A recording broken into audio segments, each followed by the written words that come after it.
Can I bring back a segment from a previous episode? Yeah, hit it. Can I bring back Odie's Not Jam? What's To not open? my jam? To open it up? Are we opening this up with a not jam? Yeah, I want to open this up with a Not Jam. Yeah, if we had a radio station, it would just be like, welcome back to Unpop 1025.7. We bringing you the hot jams and the not jams every afternoon hot from jam, not 4 to jams. 7 with Captain Kev and Chef Odie. Like, and then like, like that was. You should be a radio host. You'd be really good at it. Dead Dead ass. I would only do one kind of radio after having binge watched Shock jock. One Piece so much, and it's pirate radio, baby. That's all I would do. That makes sense. would be great. All right, here's not my jam. What? All right. Hit me. Now it has nothing Oh my to do God! with Wait, music. no, hold on. You can give me not your jam after the theme music. I just thought of the best thing ever. As long as you do pirate for it. radio, if your frequency has an R and a C in it, you win. Like it's over. Like WRBC. BC. Oh my God. Of course, that's where your head goes. And cue theme music, and then you can give me your not jam because that's how we're starting. We have to start on a punchline. The punchline. I have no comment. Good. I concede.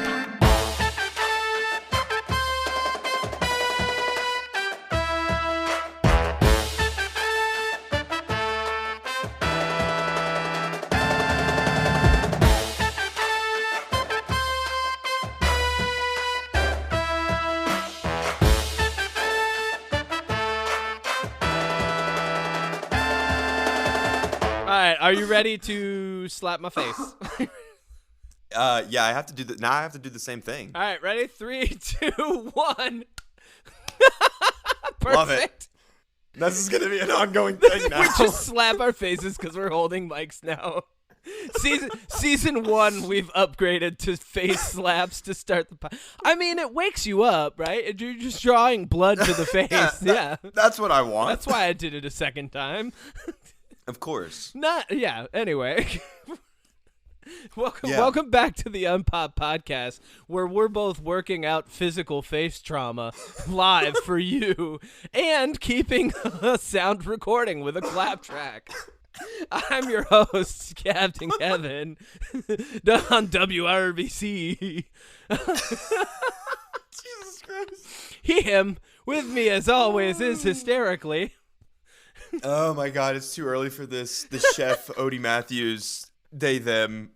Yes! It's early for me. Say Not the early radio for you. station. Say the station name. 1067 RBC. WRBC. I didn't know what you said in the beginning. Yeah, whatever. I just picked a local keep radio throwing station. different numbers in all the time. That's what it is. You have to find it. Oh no! Oh man, we messed up. You gotta have an X in the name too, right? Oh, because X marks the spot. Yes, Pirates. that means you found us here. You found the audio gold that you've been looking for. All right, what is your not jam? I don't know. It's gonna go in a completely different direction. It's going in a different direction. But all right. Now that I've just like blown up any semblance of cohesion we've had, what is your not jam? Get us back on course, Chef. All right, I was gonna tell a story. So yesterday, one of my contracts for freelance video work is a sports complex, right? So these are games for like 5th graders and middle school, and it's mainly it's football, lacrosse, and soccer. But I mainly do the football games, right? Mm-hmm. So I've set the backdrop. Now, and I want to say this at the top before I tell my story of what's not my jam. If you have a kid and you're proud of that kid, hey, that's okay. But if you act like this, you're a bad person. Here's the story. So these are 5th graders. How old is the average 5th grader? Like 10? Yeah. 11? Yeah, thereabouts. Like, yeah. 9 right? 9 to idea. 11, depending on when they were born. Go. Okay, so keep in mind, these are kids that are between 9 and 11. Mm-hmm. It's a Peewee football game. And now I operate the camera, so usually I already keep my know this headphones is in. going to be gold because you said Peewee football, which is like an oxymoron in itself. Like, yeah, exactly. let's take the tiniest humans and we'll just pat them up and throw them at each other. It'll be great. That's literally what it is, though. It's very funny to watch. I'm not kidding. It's hilarious. I mean, if you've never watched it, as a parent, I feel like that's a sound investment in your own entertainment. You know, it might cost a few $100, but you know, you get to watch your kid just get downed a couple times. It's anyway really funny to watch some of these kids get thrown, because like some of these fifth graders are huge, and some of them are like normal fifth grade size. So you just see like this 6-foot fifth grader just playing football against these like 2 feet tall kids. Oh, the kid really that was held back a couple times and has like an extra chromosome. Yeah, and somehow had his growth spurt at 2 years old. They put him at linebacker. Yeah, all right. So one of the games that I'm doing yesterday. Yeah. I took my headphones out because I like to, take them out every now and then. And anyway, so I'm filming the game. And it's always middle-aged, white, overweight, former high school football players that are the coaches to these teams, right? They literally... Oh, yeah, you mean the most confident and secure people in the entire world. Yeah, okay. Yeah, the people that literally, like, played probably, like, high school football, didn't make it very far, and now they want to relive their glory days, but since they're not qualified to teach, like, high school and up, they have to teach fifth graders, but they treat them like they're high school and up, because during one of the games, I'm filming from the end zone, and one of the coaches starts yelling at one of his kids, "Get your fucking head out of your ass and make the tackle," right? And this is a fifth grader, and so it gets better. It gets even better. Then this lady from the other team across the field starts yelling back and goes, "They're just babies. Just let them play the game."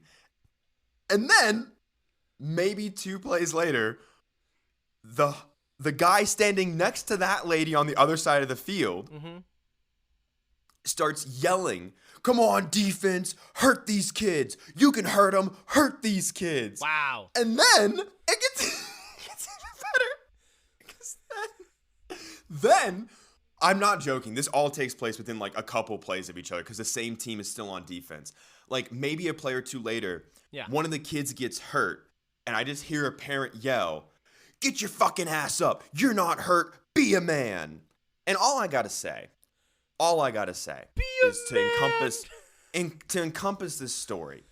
And this is just, now I've done over a dozen of these games so far, and this is a very, maybe not as vulgar, but it's a very common theme that I've seen in these games where these parents and these coaches yell at these kids like they're high school and up sports players, right? Oh, yeah. These are literal children, and they are yelling at them like they're in high school. And the thing is, why it's not my jam is because I have seen a majority of the parents out there yell and scream and talk to their kids like they're absolute trash when they're on the field. And then when the kid comes off the field, they're like, "Are you okay?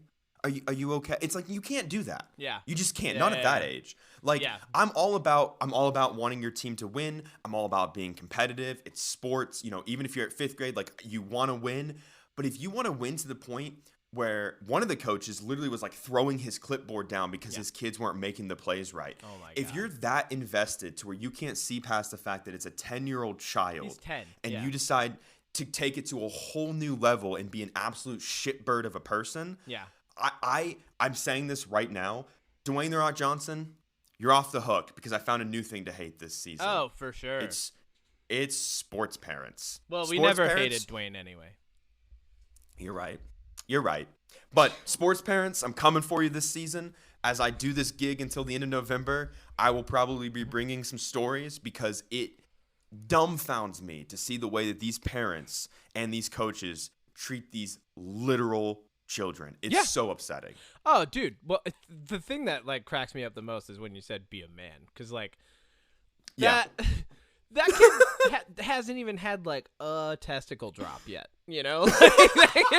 Like it's just, and this dad is just yelling. A single one. He's like, that's an abstract concept, Dad. I don't even know how to embody that yet. I don't know why.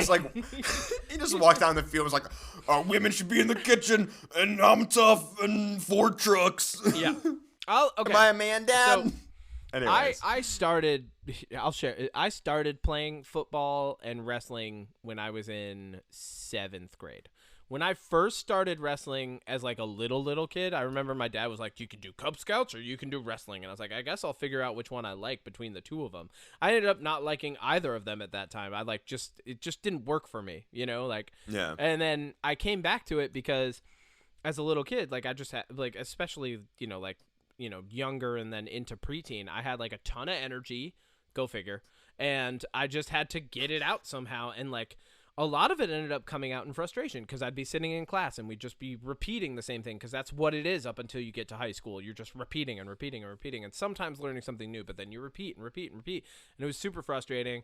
And then like, I would get out of school and like my friends and I would just like put hockey sticks and hockey gloves on hockey sticks and like joust each other on BMX bikes, like that was we were already kicking the crap out of each other, once a day. Like one of us would get mad at the other one and throw him to the ground and punch him in the face a couple times, like that was my friend group, like we would be tossing each other onto mattresses off of roofs. So like we were just doing all this extreme stuff because it was fun. And then somebody finally was just like, Kev, you should really do football. It would be good. Like they were like, you could hit people. And like in my mind, for some reason, what had never like made sense to me. Like I was just like, well, if I play football, I'm a little bit smaller. They'll make me a running back or whatever. And I don't want to do that.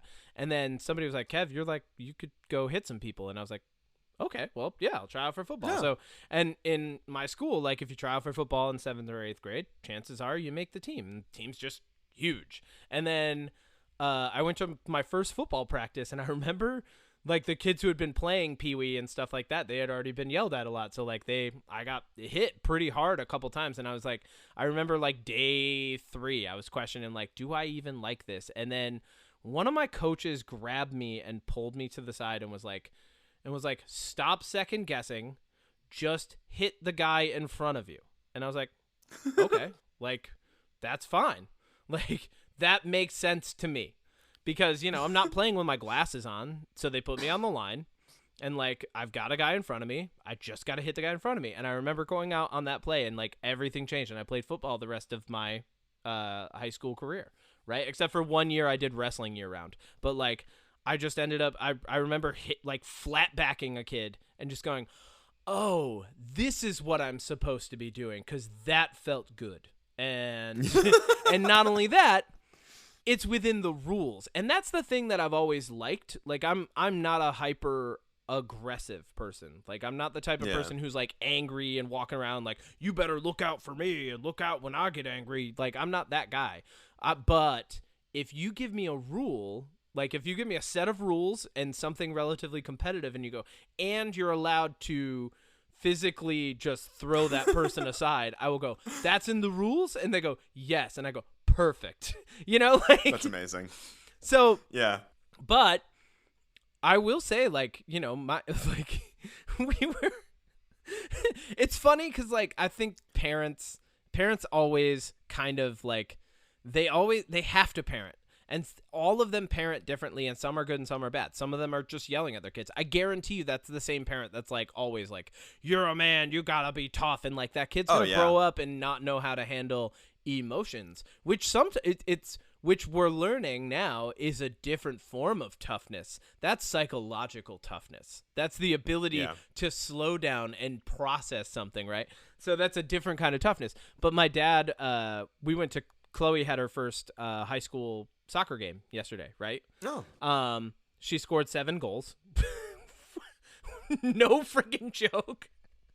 Oh my god. It's stupid. Okay. They started early and Kaden and I showed up with bagels for everybody, like at the time the game was supposed to start. And Brady just goes, Chloe already scored 2 goals. Like I was like, what? Oh my god. Yeah, it was stupid. She's such a beast. But then, that's awesome. So then my dad showed up. And my dad, mind you, has never watched professional soccer. He's never like actually gotten into soccer. And he's sitting and he's like, well, you want to have the ball over here. Like just immediately, like he was just in dad/coach mode, which was cracking me up. Because I was like, that's Dad, amazing. that's actually not what you want to do. No. I was like, and I was trying to like explain it to him. It was yet again, I was like, how do I let you down softly? This is not the thing. Because I thought the same thing when I started watching, and we're wrong. We're wrong, Dad. We're wrong. I didn't realize that you and I have an overlap on sports we played. Because would you believe that I also played football? Yes. Would you know what position I played? You'll never guess.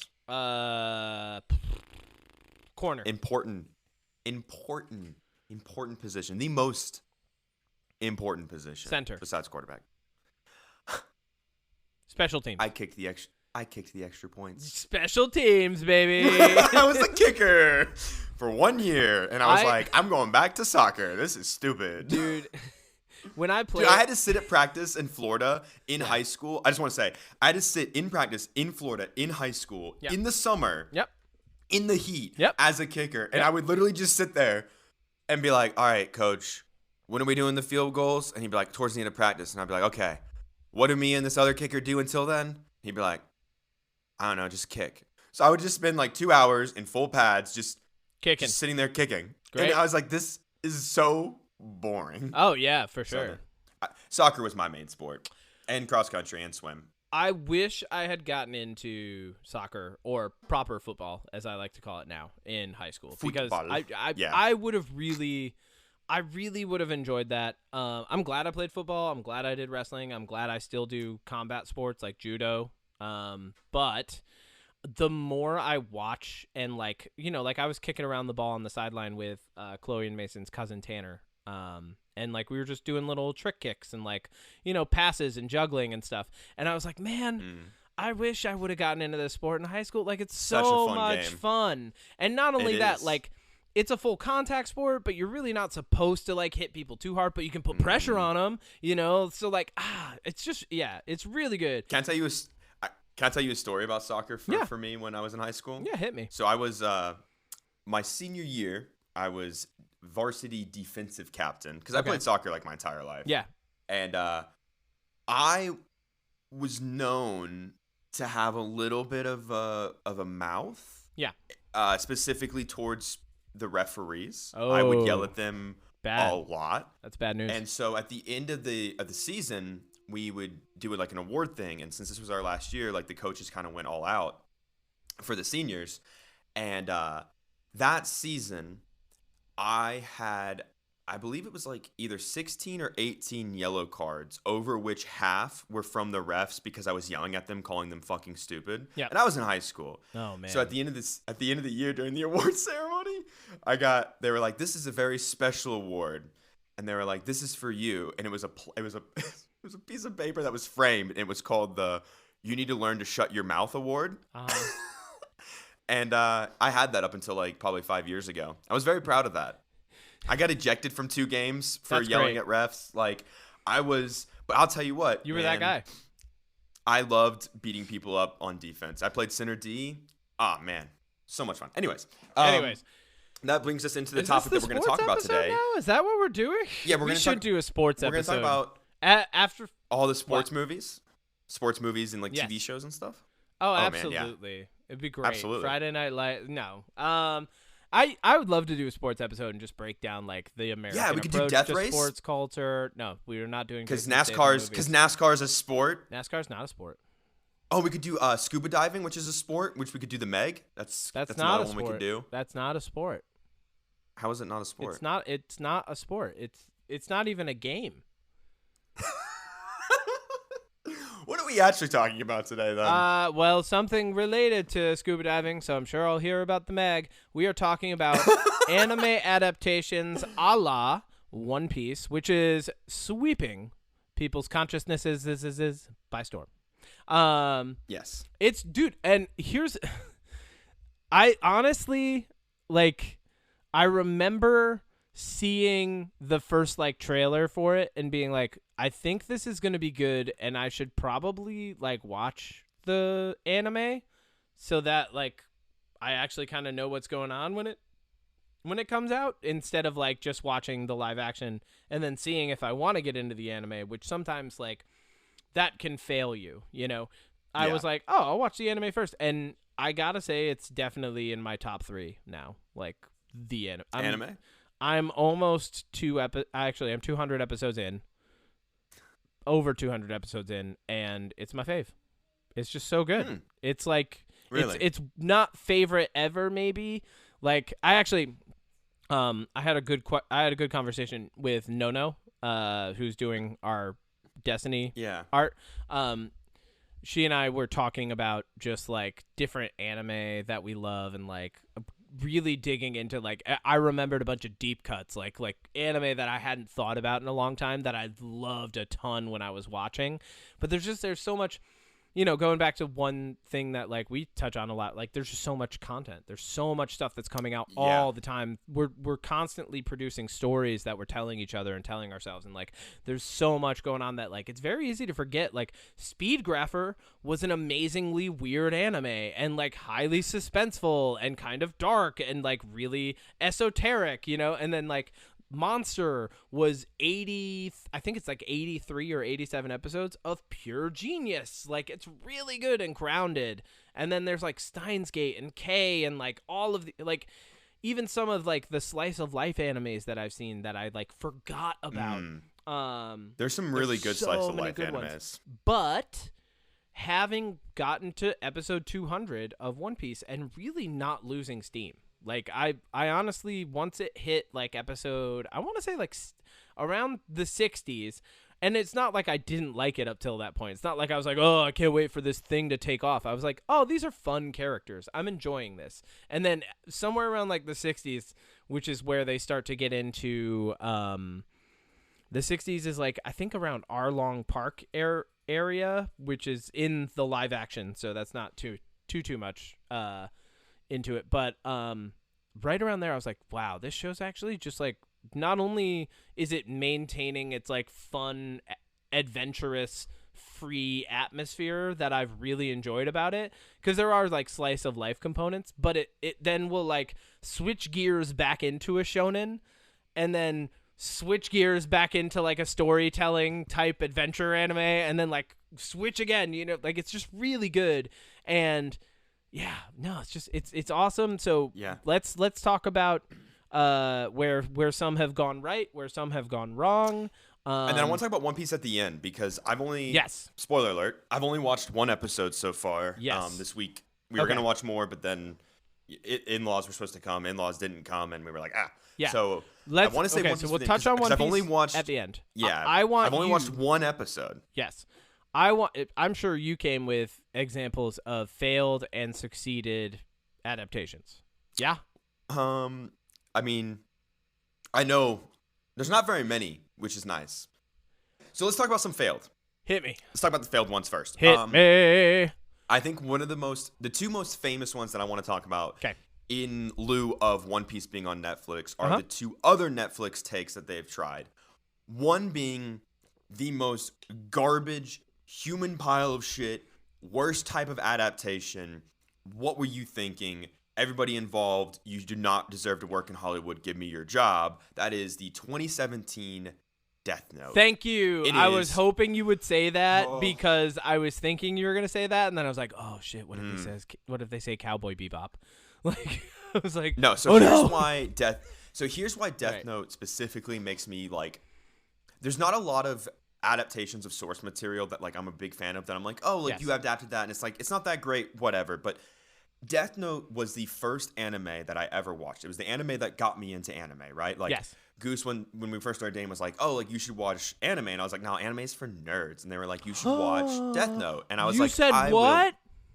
I know. Star Wars tattoo guy says what? What are you talking about? Go on, Padawan. And Go on. I have so many anime tattoos now; it's insane.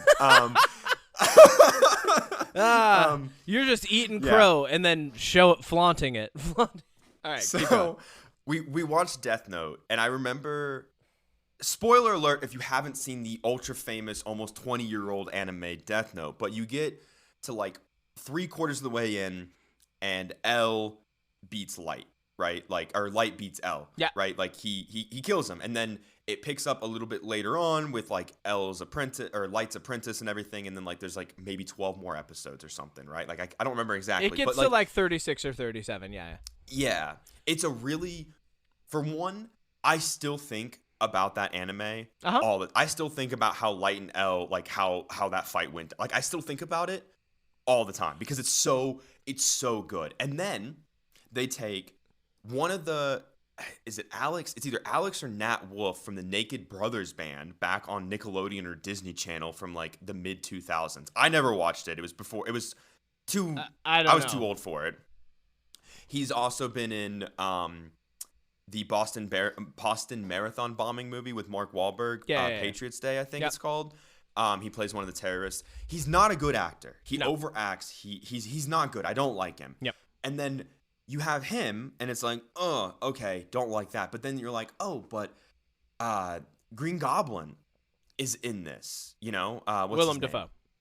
Willem Dafoe. I was going to say they made one good decision with this entire adaptation, and it was casting Willem Dafoe as Ryuk. But the problem, dude, he's perfect. love Willem Dafoe. He's perfect. And the problem, the biggest problem with this anime or this live action, right?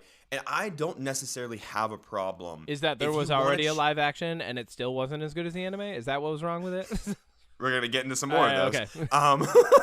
But like, my problem with it is like if you want to change it up a little bit, I'm okay with that. I think that should almost be encouraged to some extent because, and we've talked about this ad nauseum before, there are things that you can do in anime that you cannot do. They do not translate to live action. Yes. And because of that, I think it is okay to make some creative choices to change some things that maybe don't adapt that well. Agreed. However, what I will say is that when you change it so much that the only through line is the Ryuk is there and there's a Death Note and nothing else is the same.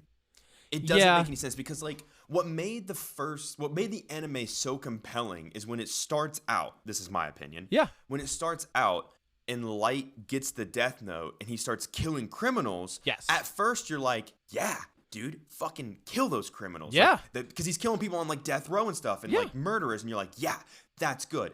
And then that anime, it slowly evolves into he's just killing anybody that does any kind of crime, right? Yep. And it's like, oh, okay. And then it starts to teeter into that. With this, it doesn't take that approach at all. It's just, oh, I have a Death Note. I'm going to start killing people. Like he kills his friend and everything, or that bully in high school in the live action. I very loosely remember this, by the way. I've only seen it once. Yeah. I watched it once and I have tried to forget it.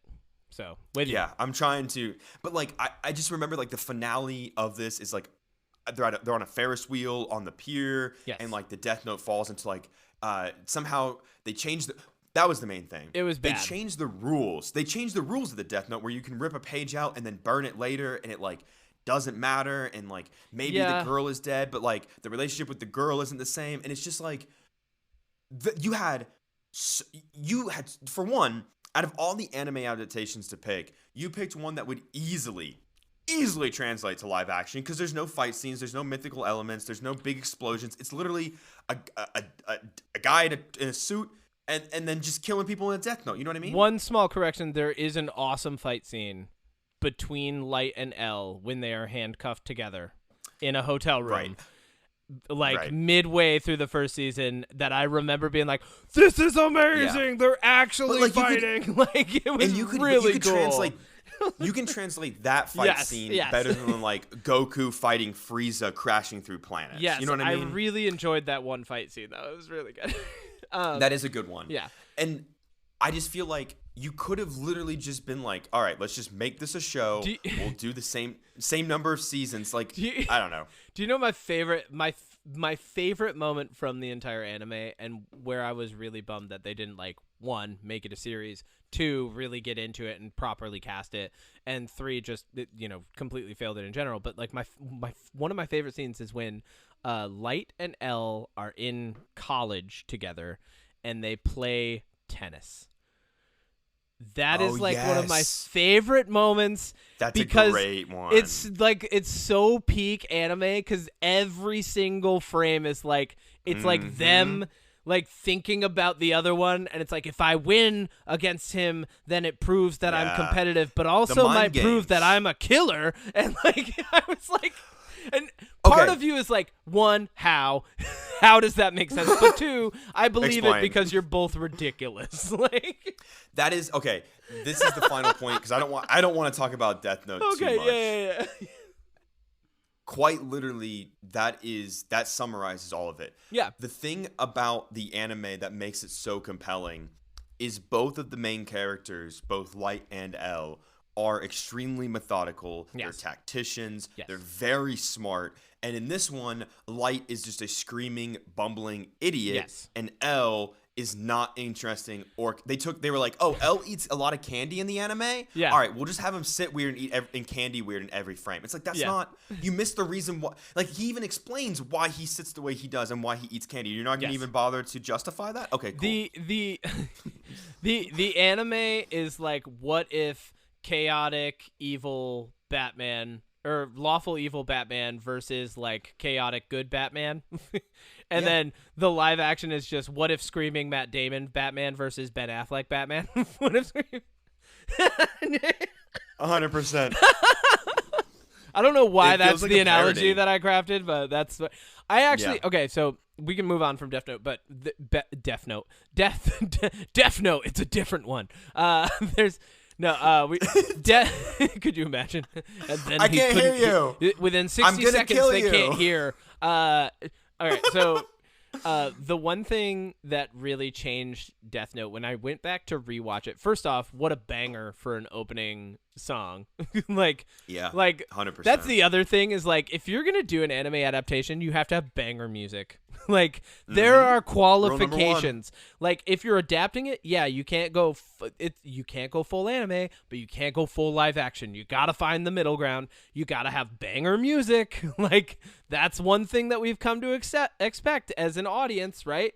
But when I went back and watched Death Note through like probably a few years ago, because I was like, oh man, I remember really loving that, but I was also kind of an angsty post-teen, so let's see if I think differently about it now. And I do, spoiler alert, but I remember watching it and being like, Light and L, it's kind of like an edgy anime Bugs Bunny Elmer Fudd type thing going on, like it really is like it's very Looney Tunes when you really think about it. He's like, and then I learned about it, but the way that they like reveal the information and who learns what when they learn it is important to the story, and it develops over time. So that's good. All right. Do you have another example of a bad one? And then I want to talk about a couple good ones, and then One Piece. I have a lot of examples of bad ones. You want me to rattle off some? Give me one more good example of a bad one. Yeah. How about this? Rattle some off and then focus on. Yeah. Rattle some off, then focus on another one. Yeah. Okay. So for some of those that maybe people don't know, they've made. Now, a lot of these are not Western adaptations. There are a couple that we've done in the West, with Hollywood. Yep. But a lot of these are Japanese-based studios. So they have adapted. It's either 2 or 3 movies of Full Metal Alchemist. Yes. I believe they've done 3 adaptations of that, which were okay. I haven't seen them. I've seen some clips, and look, I love Full Metal Alchemist. I know that there's 2 animes for Full Metal. There's Brotherhood and regular. Both of them ran out of budget. Yes. Go. I've only watched the regular one, which apparently follows the manga a little bit closer than Brotherhood. Brotherhood was the one that like deviated? No, Brotherhood is the one that follows the manga more. Okay, then I've watched Brotherhood. Yes. That's the one that actually starts like further back and introduces Mustang earlier. So good. And okay. So good. Yeah. Love Full Metal. Yeah. They have done a live action Bleach over there. Which is They have done. Is it? Okay. They've done. I'm surprised they haven't tried Naruto yet. Don't. That's next. You know it's coming. Yeah. It's coming. Now that One Piece with the success succeeded, of One Piece, it's coming. The only thing that sucks about Naruto is, first off, right off the rip, how are they going to handle sexy jutsu? Secondly, right off the rip, how are they going to handle poking people in the butt? Like, that's just like in my mind, I'm like, what is going to happen here? And how is the world going to react when they learn what anime's really been about and what Megan Thee Stallion and other famous musicians and sports stars have really been into? Yep. All right, keep going. They've done, I think 1, maybe 2 Attack on Titan movies, which are... I've not seen them. So bad. So bad. Spoiler alert, they changed the complete story where in the very first movie, which is supposed to be the first season, there is no Eren mom. There's no Eren mom death. Mikasa gets a death fake out, and then later on, it gets worse. Mikasa gets a death fake out, and then later on shows up to save Eren. There is no Levi. Yeah, it's bad. But there's no Levi? No. Stop talking. Not in any of the movies. Stop talking. Yeah. So just hopefully, keep going. Fingers crossed. I just want to point this out. I've mentioned it before, but I like to mention it every time. The It Chapter 1 and Chapter 2 movies, as well as the new Flash movie, that director, Andy Muschietti, and his sister, Barbara Muschietti, are tapped to direct and produce and write Batman the Brave and the Bold for James Gunn's DCEU. Yes. However, because that is a Warner Brothers property, back in 2018, Andy Muschietti was tapped to write and direct, partnering with the original creator of the manga, a live-action Warner Brothers Attack on Titan movie. And I'm hoping that because he's working under the umbrella of Warner Brothers, that after Batman or maybe before Batman, because Andy loves the anime and the manga, I'm hoping we get that, because I think he is perfect. He's a perfect choice for that, because The Flash is a bad movie, but his directing is phenomenal. And I stand by that. He made The Flash bearable for some, and that is an accomplishment. Yeah. All right. And that movie went into production in 2016 and went through 4 different directors. By the time it got to him, we're lucky we even got a movie. Anyways, could you imagine walking into that like wet macaroni floor of a cutting room and being like, what do I do with this? Like, I mean, he did the best it's just he like could. Michael Keaton's just sitting in there. It's like, hey, how are you? I've been here since 2016. I've been here what are we doing? 4 years. Please let me go home. Can you David just Zaslav kill won't me let off, me leave. please? Yeah, all right. Keep going. Oh God. Okay, and then some other ones that are bad. Yes. Now, I've been told that Cowboy Bebop is bad. Now, I have never watched the anime or the live action, so I do not know. Hot take. Okay. If you haven't watched the live action or the anime, I'm going to cover all this right now.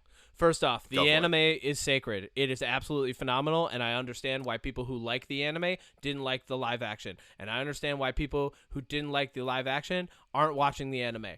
Secondly, there was a movie for Cowboy Bebop that came out that was okay already. Like, there was like an anime movie that was like tacked on to Cowboy Bebop, and it's fine, but it's nowhere near as good as the anime. The anime is on another level. Shinichiro Watanabe is actually like my favorite anime writer, director ever. He's phenomenal. He did Carol and Tuesday. He did Kids on the Slope. He did Space Dandy, which is arguably like in my top 5, just rotating around at any given moment, and was the precursor to Rick and Morty. I freaking love him. He can tell a story about sad kids playing jazz. He can tell a story about space bounty hunters. He can tell a story about a ramen shop that exists interdimensionally that sells the best ramen in the known multiverse. Yeah, okay. Yeah. Shinichiro Watanabe is absolutely phenomenal. And Cowboy Bebop is like one of the best ever. It will always be in my top 3. Like, it is absolutely phenomenal.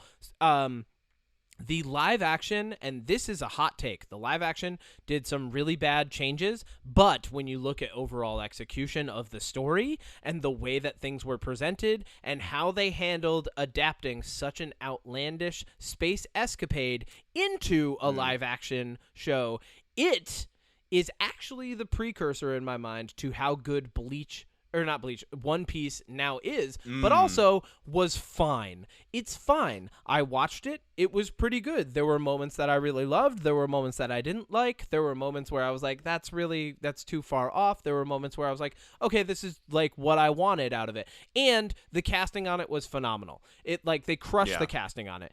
And so at the end of the day, when I got to the end, I was like, oh, I probably wouldn't watch that again. I really didn't like how it ended. Like, I can see why it's getting canceled. Fine. But they did a fine job, right? Like, it's not like I walked away from it going, that was an absolute piece of garbage. Like, no, there were some really good things that came out of it. I honestly feel an anime resurgence, especially talking about this and watching. I'm going to be finishing One Piece probably today because my in-laws were supposed to be here and they're not. I have a feeling that this next week I'm going to catch up on some anime. Anyways, all right, I'm going to keep rattling off some more. Yep. Because I want to make sure I cover as many as possible because otherwise people might be like, you didn't mention this anime. All right. Yeah. If we didn't mention it, it's because we know, but we don't care. Yep. If we didn't mention it, we don't care about it, and we don't care about you. All right, keep going. Exactly. Man up. Alita Battle Angel. Actually, I'm going to hold off on Alita Battle Angel. The other one that I'm going to mention that's bad is Ghost in the Shell. That Scarlett is Johansson. Scarlett Johansson. Yeah. Look. That's all you got to say. Here's the thing. And for that one, all I'm going to say is that it's not a bad movie. It's fine as a movie. If you look at it as it's just a movie, and Scarlett Johansson plays this weird robot, and there's this weird world, and she has to go do some weird stuff. It's like, all right, it's a fine movie. But when you look at it compared right next to the source material, it's bad. It's really bad. And on top of that, it's boring. Yeah. It's so boring. Yeah, it suffers from the same thing that Cowboy Bebop did. It tried to ride this middle line of it's like a highly produced Western live action, and it's also an anime. Like, it tried to ride the line, and in riding the line, it accomplished neither. The only thing that I liked about the Ghost in the Shell movie was they did a pretty good job with the villain. That was kind of cool. I liked how they handled him. Everything else, no, big flop. Okay.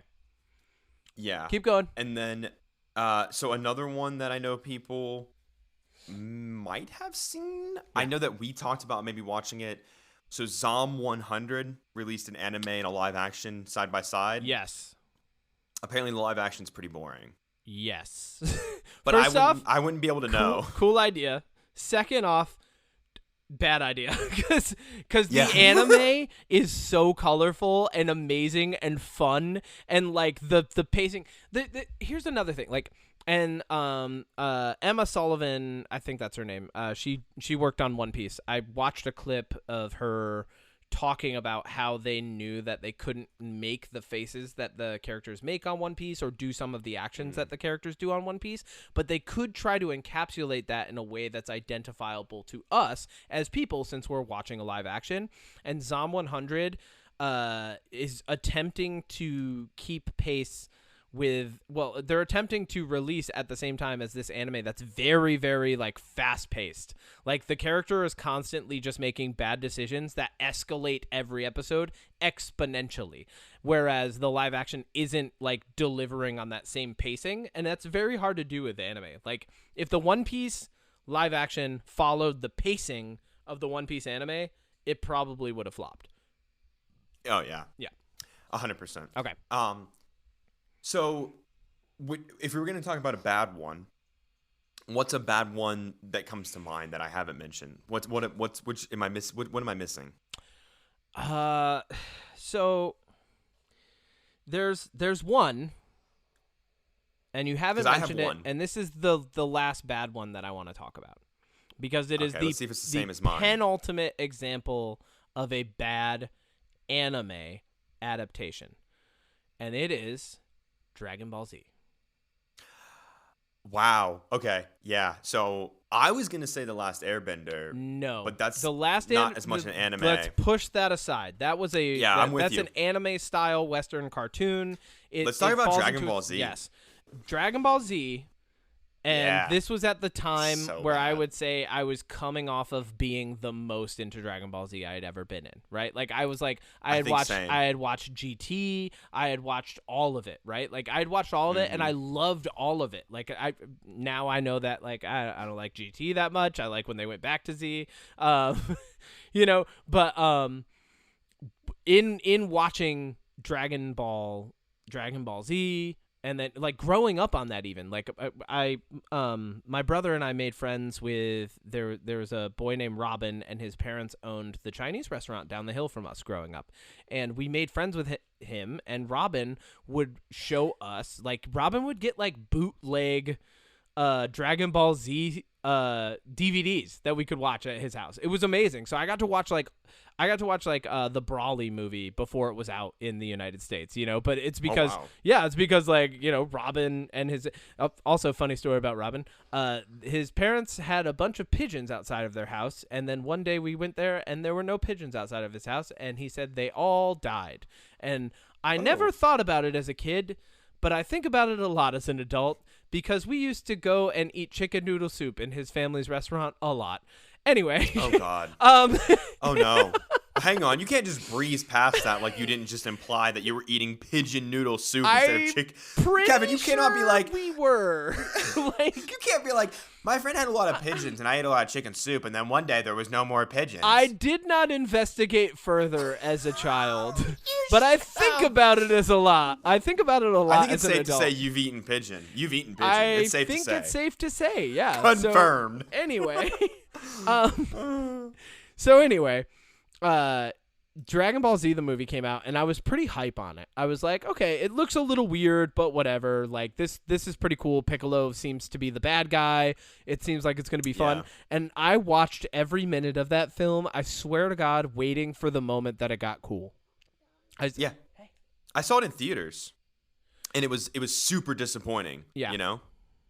Yeah. Because I was a huge Dragon Ball fan. Actually, I guess technically Dragon Ball was Dragon Ball Z, Dragon Ball Evolution were my first animes, technically, before Death Note. Because I guess I haven't really thought about that. And one of my favorite, and Gundam. Oh my God, I watched a ton of anime and I still made fun of it. Wow. I think that like for Dragon Ball, for me, I think that they should have just taken a saga, like maybe part of the Frieza saga, part of the Cell saga, part of the Buu saga, and instead of being like, okay, here's the origin of Goku and here's the origin of all this, just been like, it's already established. Because the thing that bothers me for live action adaptations, and this is something that I really appreciate about One Piece, is that we don't need an origin story. And I think another good example of this is Spider-Man Homecoming. Yeah. Right? Where we don't get the Spider-Man origin of the spider and Uncle Ben, and with great power comes responsibility and all this stuff. Yeah. But like, if you're making a live action anime, right?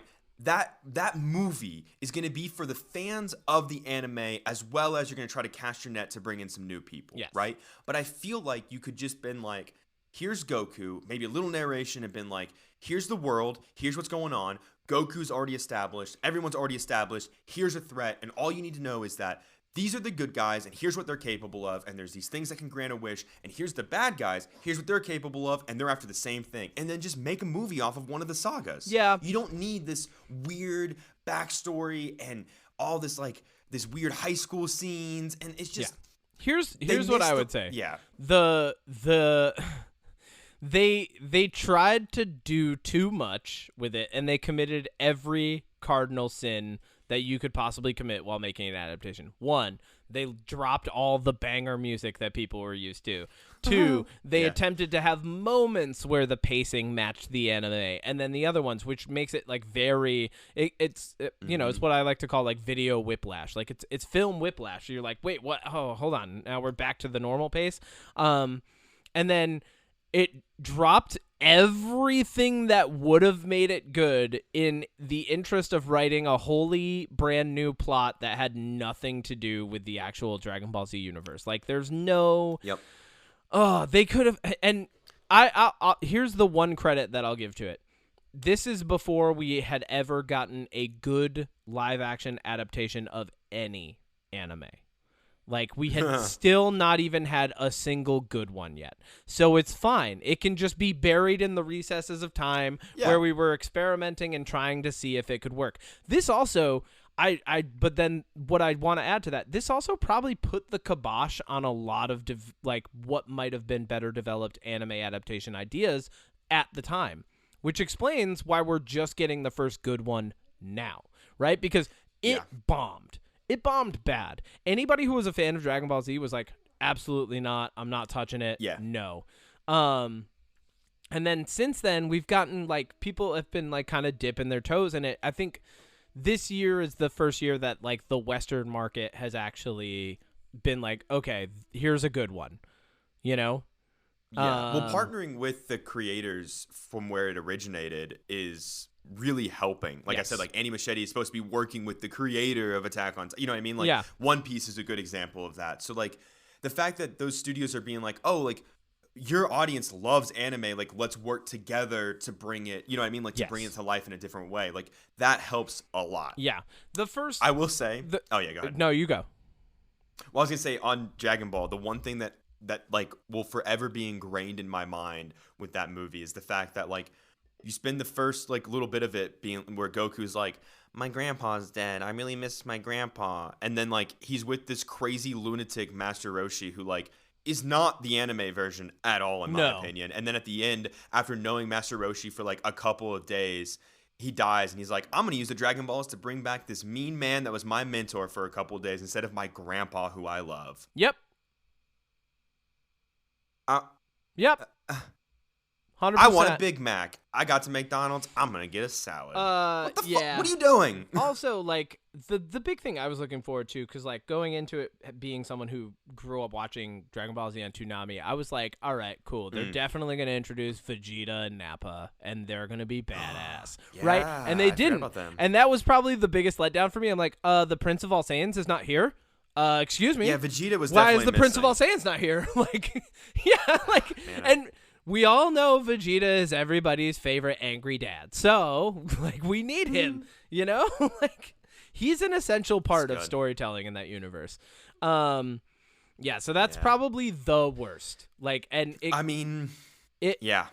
It's up there with Death Note for me.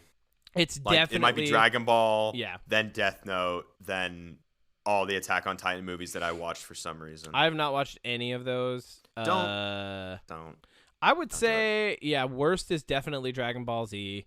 The second worst, I mean, if you want to put it in a category, we don't have to talk about it, but Avatar was definitely really bad because that's actually that's what made me not watch the cartoon for so long. Was like I saw the live action, I was like, yeah, I wasn't that into the cartoon, but now I'm definitely not watching it.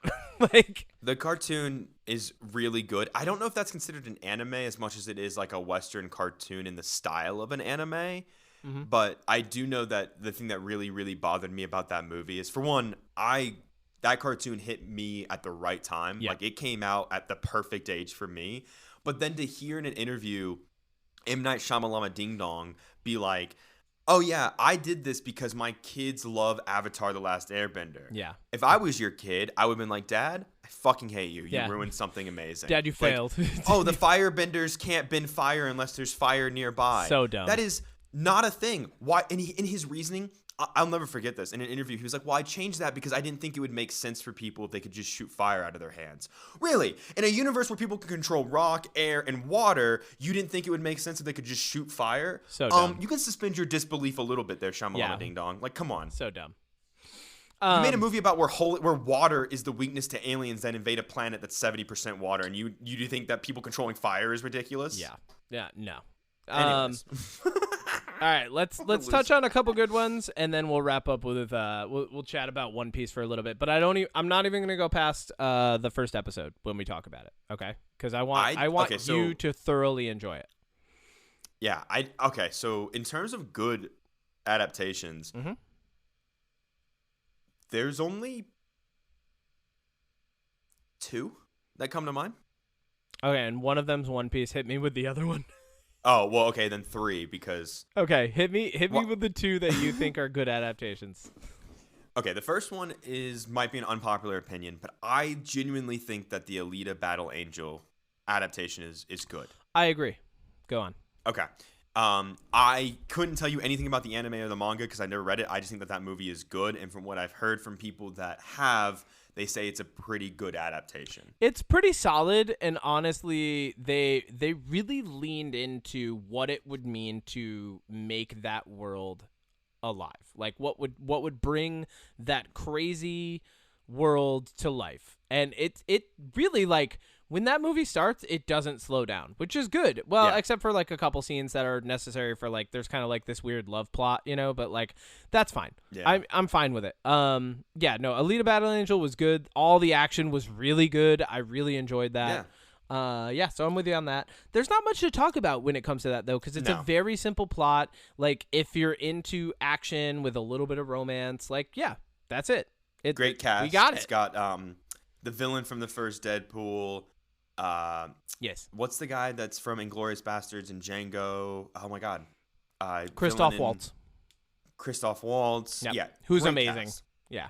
Yeah. Oh my. In everything. Yeah. He needs to be in more other movies. live action adaptation that I would say probably still, because obviously I've only watched one episode of One Piece, but the one that I think is still the best in my books is gonna probably, you're gonna disagree with this. Hit me. Detective Pikachu. No, I'm not going to disagree with you because that was good.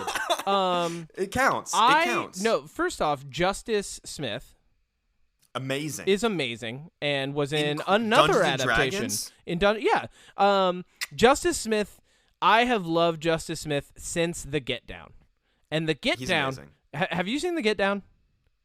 It's incredible. It blew Netflix. my mind. It blew my mind. I was like, wow, this is the best show Netflix has ever made. Like, and honestly, I would still say The Get Down is like a top tier example. It's like definitely in top 5. Like best It's shows really good. Netflix has ever made. So good. Justice Smith does an amazing job. He always delivers. He's in a really great movie actually with Sydney Sweeney. I think it is. Yeah, I think it's him and Sydney Sweeney in Voyeurs on Amazon. Yeah, Justice Smith, amazing. Totally. He's in the Jurassic World movies. Yeah, he's incredible. Justice Smith is in a movie with Sydney Sweeney. You don't talk about Jurassic World? No, skip. Yeah, skip. Fair. Pass. Fair. We're talking Skip. about good adaptations right now.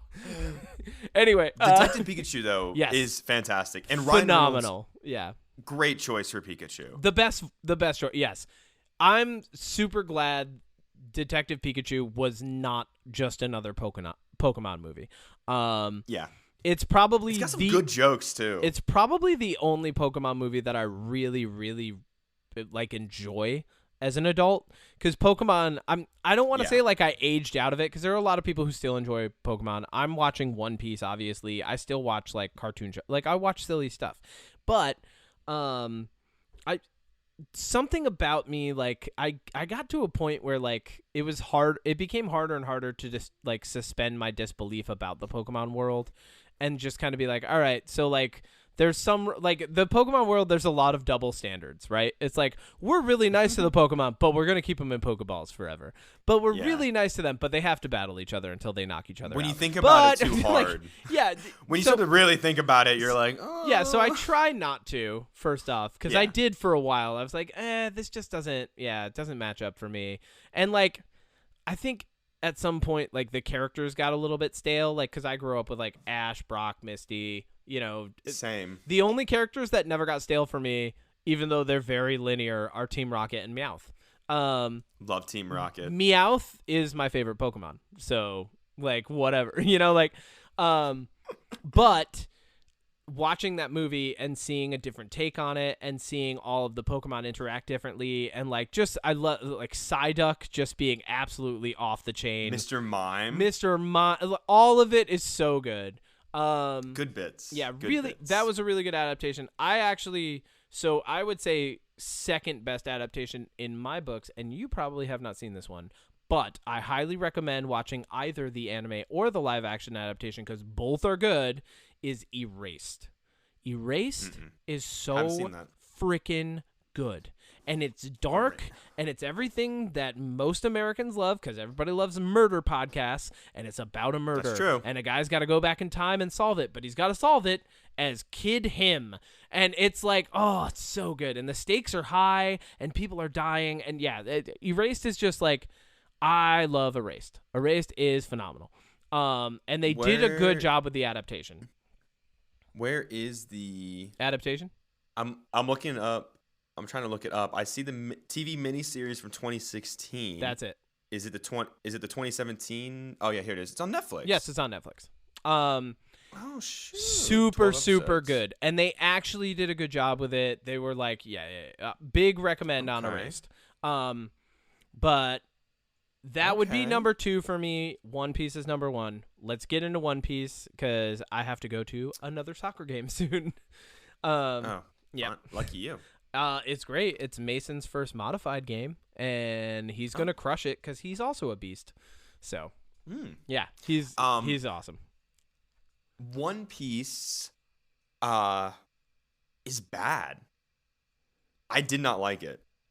The live action? Goose did. Yeah. Hit me. I just. Okay. I can't keep this up. It's really fucking good. Oh, okay. I was like, oh, this is a plot twist. I was like, yeah, bring it on. No, I was gonna try to keep that up, but like, the truth of the matter is, all right, I'm just gonna rant for a minute because I feel like you're gonna agree with all of this. Yes. There's off the rip, out the gate, there are so many things about this adaptation that I'm like, yes, this is how you do it. Yes.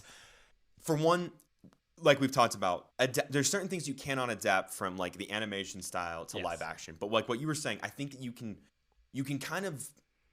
implement it in a way that works without it being crazy, stupid, or weird. And like, I know zero about One Piece. And I mean, when I say I know zero, when I found out that he could stretch, I was like, what do you mean he can stretch? I didn't even know he was made out of rubber or whatever. Oh, like, yeah, I legitimately did not know that. Yeah. Did not know any of the characters. Like, I met the swordsman, and he was like Pirate Hunter, and I was like, oh, he's the villain. And then by the end of the first episode, I'm like, he's not the villain. Okay. Like, I know nothing about this. Yay! And as somebody who knows zero about the anime and has had zero spoilers about any of it, this is the type of show that you would want to make to bring people in, whether you're an anime fan or not. I believe you can enjoy this show because it does such a good job of being like, okay, here's the characters, here's a little bit about them, not a lot about their backstory. You know that Luffy like really wants to be a pirate. He hurt himself. He ate a magical fruit. There was this one pirate that he really looked up to, and that's it. And that's all you really know about him. And you just know that like Shanks. Through his interactions with like all of the characters, he's very optimistic, which I love. He's very much like, oh, you want to help people? You're good in my books because I want to help people. And it's like you kind of get a sense for his character through showing, not telling. Yes. And that's a huge problem with adaptations where they spend too much time being like, look at this character. Here he is. Here's why you love him. It's like, let me just see him in action. You know? Like, so that, for one, I think that the introduction of all the characters, like when you meet the thief, whose name I don't remember because I'm like, Nami. I think that like her introduction where she's on the boat and I'm like, oh shit, she's like, who is this girl? And then like the pirates come up and my first thought was like, oh nah, man, like these guys are gonna like, oh, this is gonna suck. And then she tricks them and I'm like, oh okay, like she's this kind of character. Like I don't need to know anything else about her character. All I know is that she doesn't like pirates and she's a thief and she's really clever and her and Luffy's interactions are phenomenal. And like the plot is so basic, but it works to the point where it's like, just by being like, all the pirates in the world are looking for this treasure. So pirates are against each other, but then you've also got like the East India Trading Company and the Marines from Pirates of the Caribbean. That's my reference. Kind of. I love pirates. Yeah, kind of. You know, like you've got this other like force that's going to, you know, probably cause some trouble and they hate pirates. And like, I think as an adaptation, for one, the action scenes are good because they feel anime-esque, like when he falls out of the tower with the safe and you're like, you wouldn't survive that if you're a real person, but like he's made of rubber. World's already set up to suspend your disbelief that this is a hyper-realistic world, like the way that the swordsman moves. And like when I saw that he had 3 and then he put 2 in one hand, I was like, oh, he's gonna dual wield, like he's gonna have like a double edge on one and then he's gonna have a single sword in the other, and then he puts that shit in his fucking mouth. And I'm like, I looked over at Goose and I was like, what is this? And they were like, yeah, that's his technique. And I'm like, but then it kind of works. It kind of works. It's good. It's so good. Like, it's so good. There's so many elements of this show that I'm like, this is so anime and it works. Like, it works. Like he moves really fast. Like there was a scene in that fight scene where the swordsman, whose name I also can't remember. I'll get these names down. Zoro. Just call him Zoro. Oh, Zoro. Zoro is easy to remember. Zoro. Wait, was the creator of One Piece? Was he inspired by actual? I like, have Zoro, there's so many names. Like, one of my favorite characters that you will not meet for a long time in the live action is named Don Quixote, Doflamingo. Like, there's so many names that are like, there's a Blackbeard, there's a Whitebeard, there's a lot of names where it equates to like real life in a weird way, but like, and you're like, is there inspiration? But like, it just kind of ends at the naming scheme. That's it.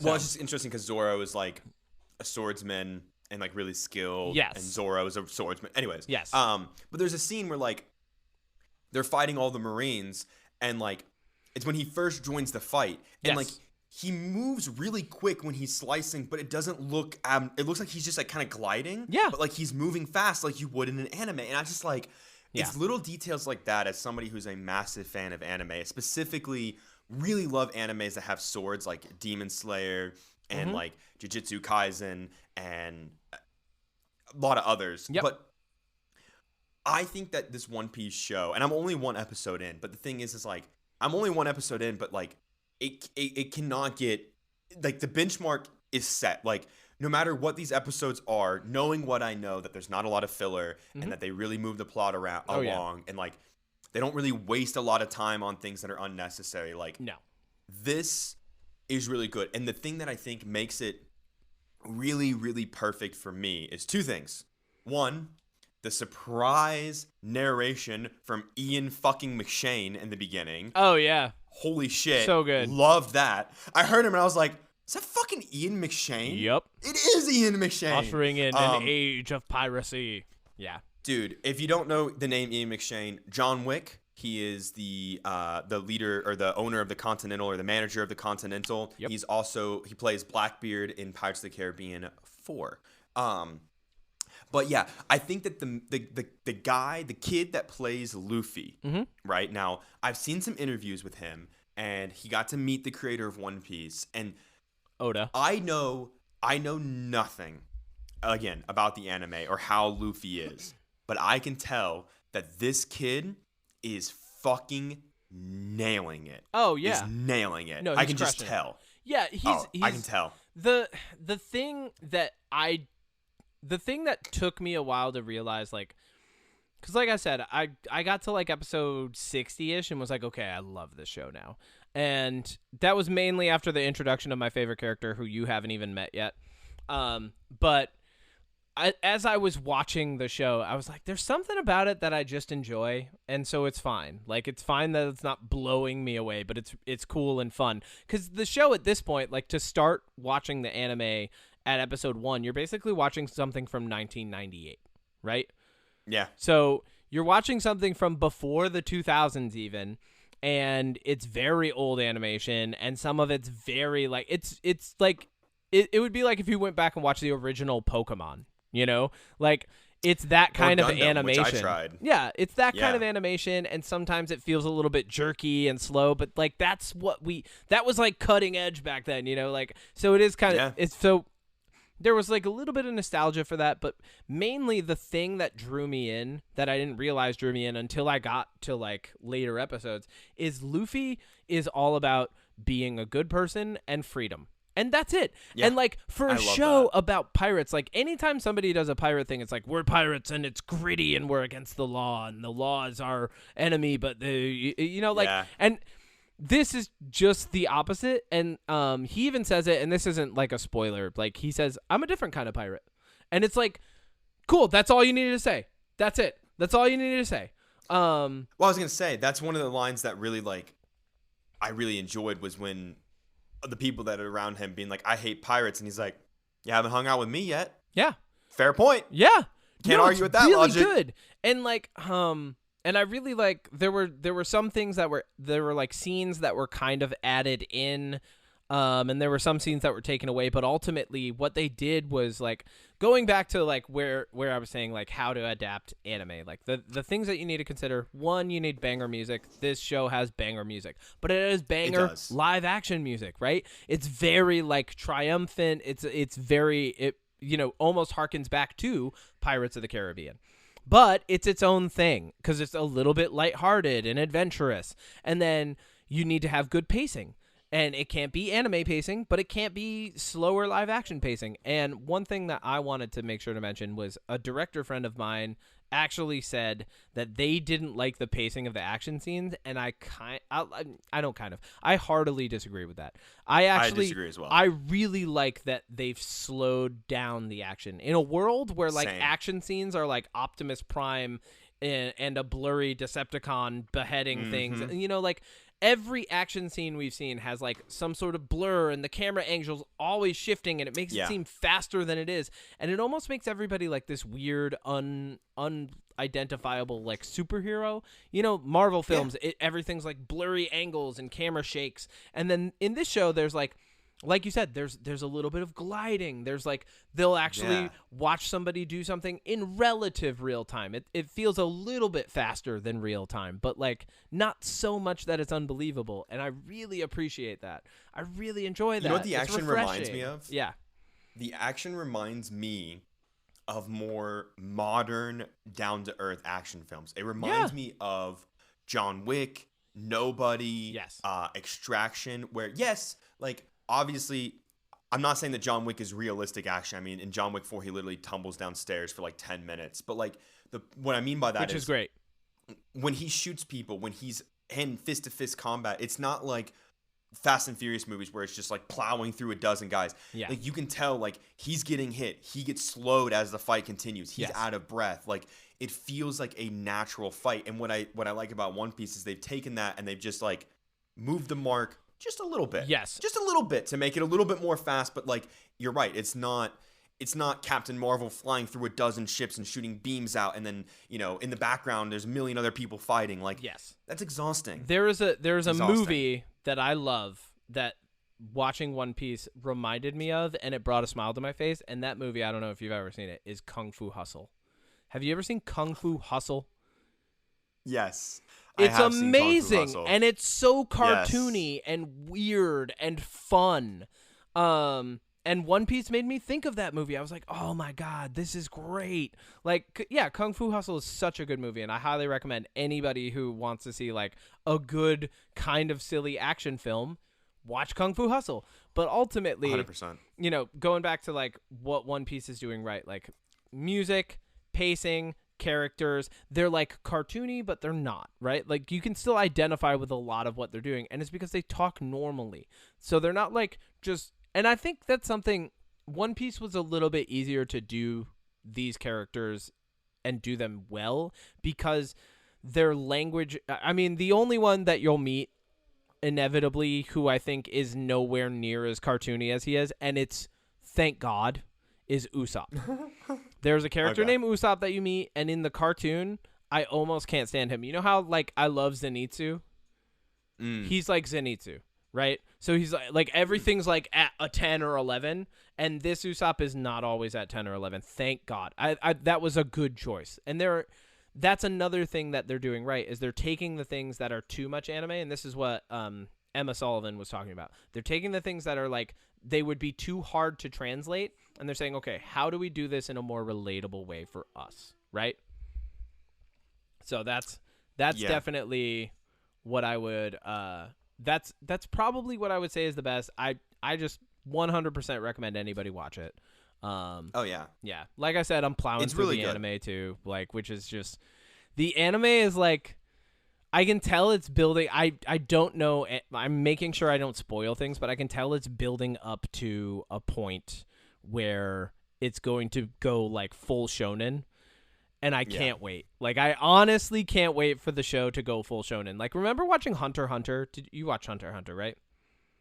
Oh yeah, I started it. I need to finish that. So Hunter x Hunter doesn't go full shonen until like episode, I want to say like 15. Somewhere around like 15 or 20, it goes like the first full season. shonen, right? Yeah. Which is cool because the whole time you're like, oh, this is interesting, but people are actually dying, and there's like some people are faster than others, and this is weird. And then like when you get to like 15 through like 25, all of a sudden it's like full shonen, and it's really good. Yeah. And One Piece, the anime is definitely building up to that too.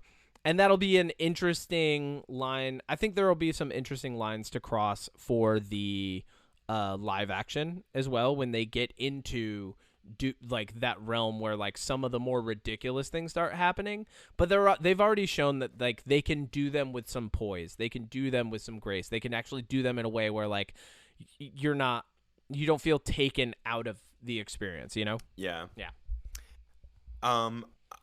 Because I don't have anything else really to say about One Piece, the final question I have for you, to wrap this up, because I know you got to get going, and I have a lot of nothing calling my name today. Great. If you had to pick one anime that has not been attempted to be adapted to live action as a show or a movie, what would you pick and why? Okay. Yep, Monster. 100%. Monster, because you could actually do it, even if you did it in half-an-hour episodes, which Monster originally was, you could still do it. It would be 87 half-an-hour episodes, or it would be 40 hour-long episodes, and you could actually even still cut some things out and just make it 4 seasons. So it would be 4 perfect. Seasons, 10 episodes. Yep, it would be perfect. It would play out. You could do it long form, you could do it short form. You could do either, because Monster is one of those ones that like you don't have to do it shot for shot, but the plot of it is so believable, and the characters in it, none of them are like otherworldly in a way where like you don't believe it. But it's so fucking good. I can't recommend Monster enough. Like, it is one of the best anime I've ever watched. It's a sign-in. It's about a doctor who saves a kid who might be the Antichrist. Like, I've heard of this. It's so good. It is so good. And the bad guy in it, his name is Johan. He's the kid. And like the show, this isn't even a spoiler. The show, like, he saves the kid life, and then the kids disappear, and then their parents get murdered, and then 19 years later, murders start happening, and that's where the show starts. And like, that's cool. It's dude, maybe I'll have to check that out. I'll add it on my Crunchyroll. Cannot recommend it enough. It is like. I remember watching that for the first time, and like every episode, like I that's all I watched. Kind of the way that I'm watching One Piece right now for a long time. I was watching Monster, just like I would get home and I'd be like, cool, I'm gonna bang out like 3 episodes of Monster today. Yeah, it's so good, and I can't recommend it enough. Yeah, number 1. What about you? This is, unpopular opinion, but I would really like to see a True and Blue original run series where it leads up into the big tournament for the world, Gundam. Because, and here's why I think why we could easily do Gundam. Yep. We've seen Pacific Rim, which is Gundam adjacent. Yep. But I think that Gundam is slept on because there's a lot. It's like Dragon Ball. There's a lot of different like series, but the original from like the 80s, I think, or early 90s that I watched, where it's all about the world fights for control through Gundam battles, and it devastates the cities that they land in. I think that in an age where disaster movies are super boring, but people love to see like giant kaijus and Godzilla, and we've seen Mechagodzilla in live action, I don't see why we couldn't have a mini series. I think you could do it as a mini series, so maybe like 8 episodes, wrap up all the story into like one good season, and just show, the gritty realism of these giant robots that fight for world control and just wreck the cities that they're in. And then the tournament has a lot of really heartfelt moments. I'm a big fan of this original anime. There's a whole subplot where like one of the Gundam pilots falls in love with another Gundam pilot, and one of them has this reason for winning, and the other one has this reason for winning, and then they have to fight each other. And it's just like, I think that would be a really, for one, if you like big robots smashing, which people do. Who doesn't? It'd be really successful. But also like, there's some, I think Gundam, like, I don't think people realize like how many good story beats are in that original series. Yeah, I could see that. I think a better introduction to the world of Gundam, and I've thought about this before, is it would be Iron-Blooded Orphans, because it's such a like modern story, and it really highlights the fact that like they went like a little bit younger than Gundam pilots usually are, and so they're like, they're like 16-year-old kids and stuff. Yeah. And I was like, oh, this is good. Like I Iron-Blooded Orphans made me cry. I really enjoyed watching it. Some of the characters are just unforgettable. So I think that would be a good introduction. Or Hathaway, because Hathaway is like a compartmentalized story, so I think that would be fun. Even Witch from Mercury, like the dude, Witch from Mercury would be so good.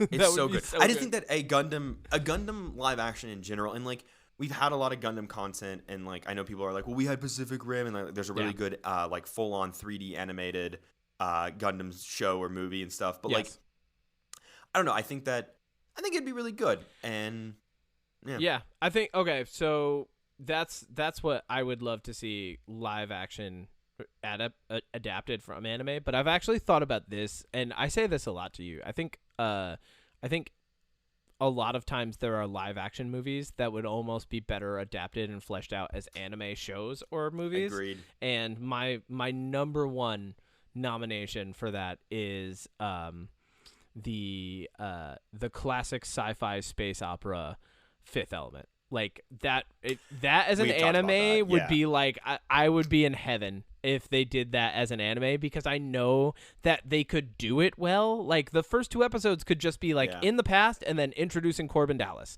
right? You could just do those. But like the Fifth Element already basically is an anime. Think about the breakneck speed that plot takes. It's so good. Like people are blowing up and like attacking the airport, and the airport's just full of trash, and they never talk about it, but like you're just like, oh yeah, that's the future. The airport's just full of trash. Like it's so good. I have a really good one that I think like, and you mentioned it actually earlier in this episode, but like Transformers would be so good if it was animated. As a proper like, anime. They should just take the Transformers that Michael Bay did, because and they should just make it into like a movie or a show or a cartoon.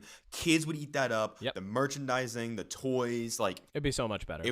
Transformers would be so much better if it was animated. I agree. I know it's animated. I know it's a show. No, everybody. but proper anime animated. Yeah. But I'm making a joke. I know it's a cartoon. I know Michael Bay didn't invent it. I'm making a joke. Everybody calm down. It's just a joke.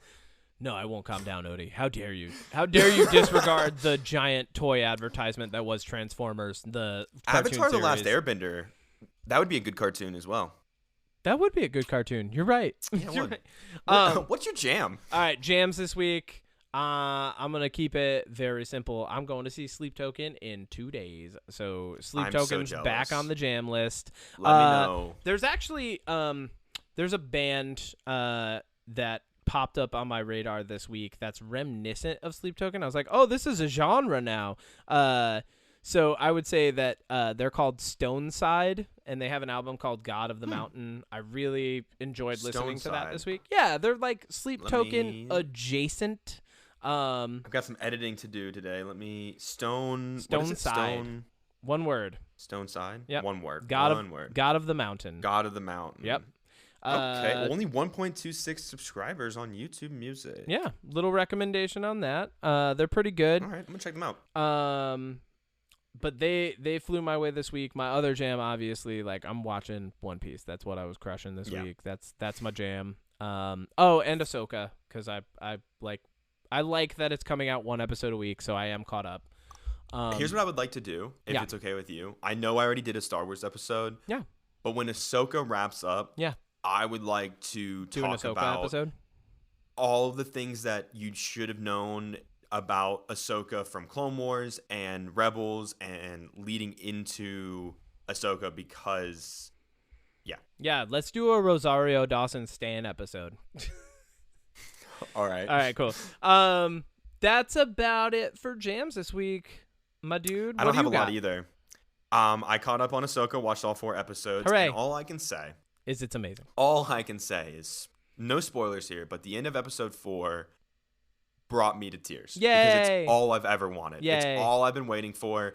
I cannot express how much I love the Clone Wars. That was a show that I watched when it was out, and then when they brought it back for the final season. Mm-hmm. I think Ahsoka is one of the best written characters in Star Wars, because she is conflicted and yada, yada, yada. Anyways, I can say this all for the Ahsoka episode, but the end of it, when that thing happens in episode 4 and you hear the line in live action for the first time, and like, it just, it's so good. I can't I love it so much.